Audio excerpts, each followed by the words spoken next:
Assalamu alaikum. Hello, my dear students. How are you all? Welcome to my science class. I'm your science teacher, MD Zahidul Hasan.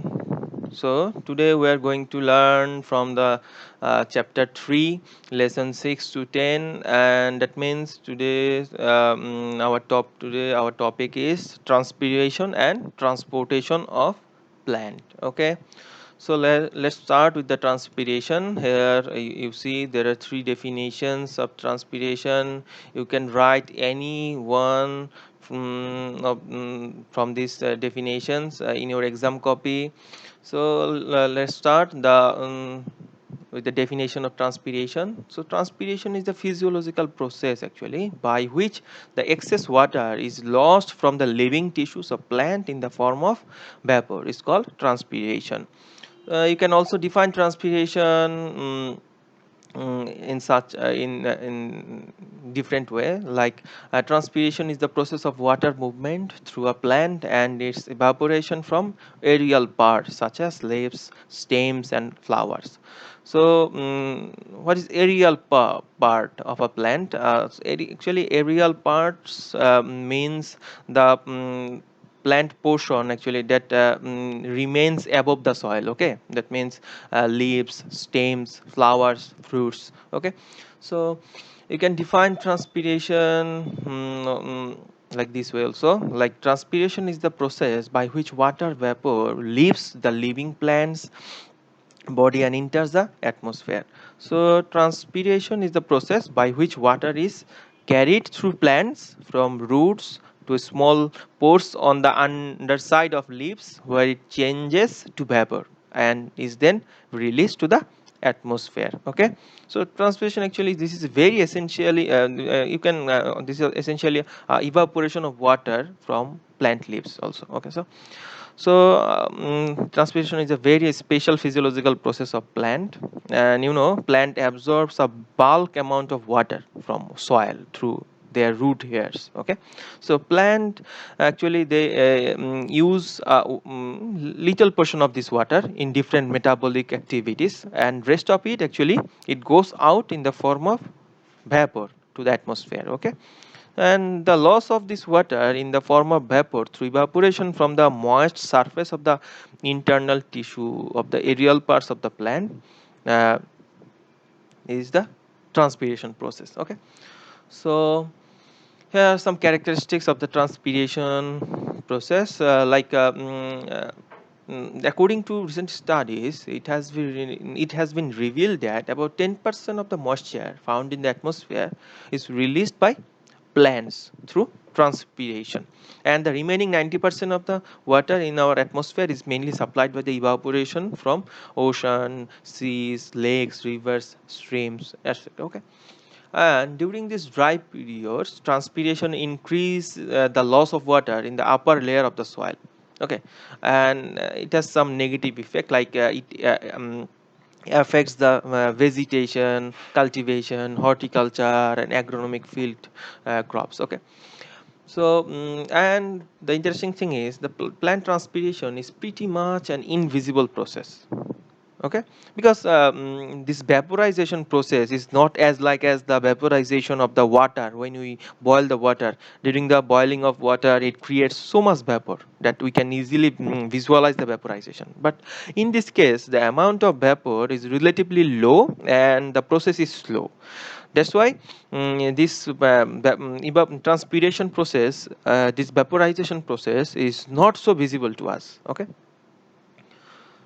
so transpiration is the evaporation of water from plants and trees, and approximately 90% of all water taken up by a plant is lost to transpiration. Okay, so only 10% of the water which is taken up by plant through their root hair is actually used in several metabolic processes. Okay, so there are three types of transpiration. Among them, the first one is the stomatal transpiration. Okay, so from its name, you can guess very easily that the transpiration that occurs through stomata. Okay, which is called stomatal transpiration.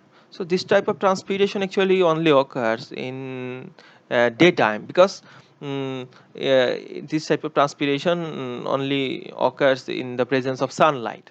So because so when the stomata open, and the stomata is only open in the presence of sunlight and close in the darkness. So see, this is a figure of a stomata. This is the top view of a stomata.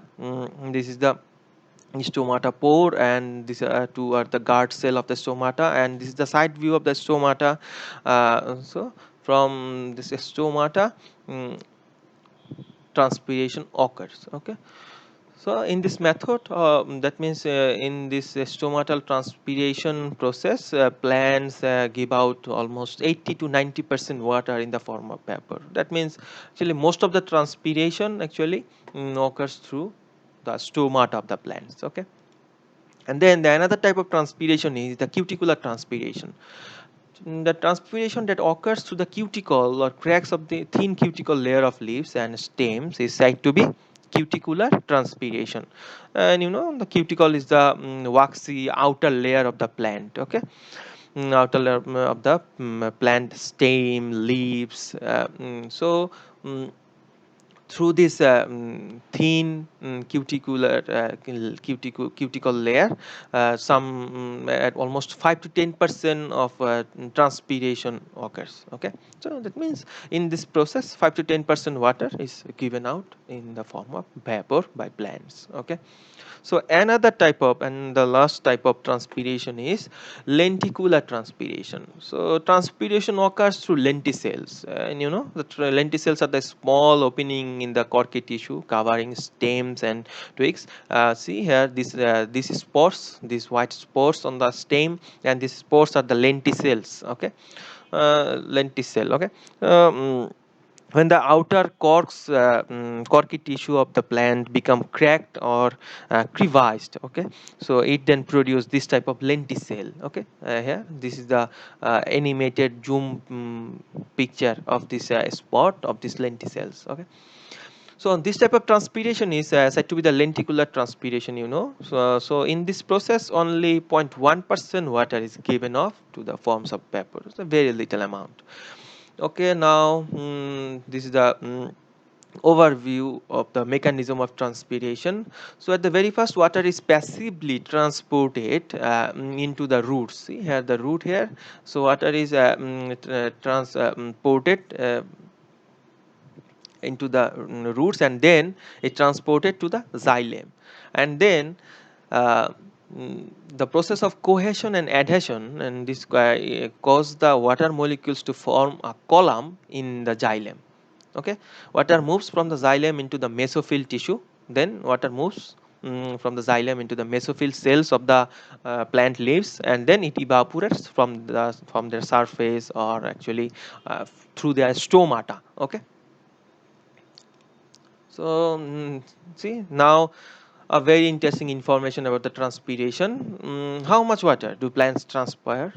During a growing season, a leaf will transpire many times more water than its own weight even. Okay, and like an acre of corn can gives off almost 11,000 to 15,000 liters of water each day, and a large oak tree, it can transpire almost 1,50,000 liters per year.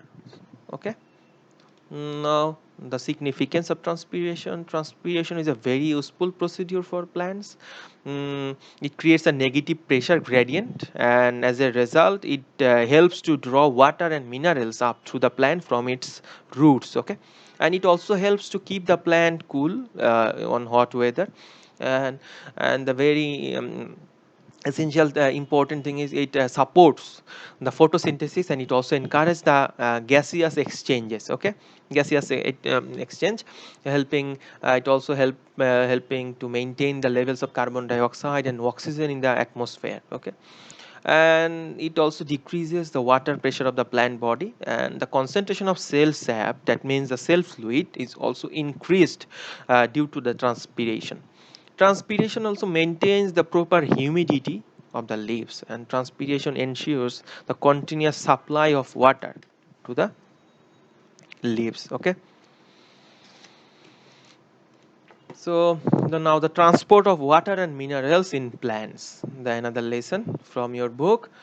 Transport of water and minerals in plants. Actually, most plants secure the water and minerals they need from their roots. And here, the path that is taken by water and minerals in plant is soil, and then roots, and then stems, and finally leaves. The minerals like calcium ion, magnesium ion, sodium ion, chloride ion, potassium ion, and or troubles dissolve in the water, and often which is accompanied by the various organic molecules supplied by root cells. Okay, and there are two types of tissues in the plant, two types of vascular tissue or transportation tissue that perform the function of the transport system in plants. Okay, the first one is xylem, another one is phloem. Okay. Xylem tissue actually it carry water and dissolved minerals up from the roots. Okay, uh, up from the roots to the leaves and stems, and then the water and minerals from the soil is used by the leaves to produce their food by photosynthesis and other metabolic pathways. And then food which is made by the leaf in the plant leaf or stems, which is then carried by the phloem tissue to all over the plant parts. Okay, so water in briefly I can say that water, when it enters into the body of the plant through root hair by osmosis, and then the mineral salt dissolved in water is also absorbed by inactive and active absorption and reach to the xylem tissue, and then xylem which is responsible for the uh, upward transport, and also and then the food which is manufactured in the leaves and go down through phloem tissue. So this upward and downward transportation is known as the transportation of plants. Okay, so now you have to do some homework, you have to define transpiration, and also you have to describe the types of transpiration. And you have to write down the mechanism of transportation of water and minerals in plant. Okay, so I think that's all for today. Thank you all.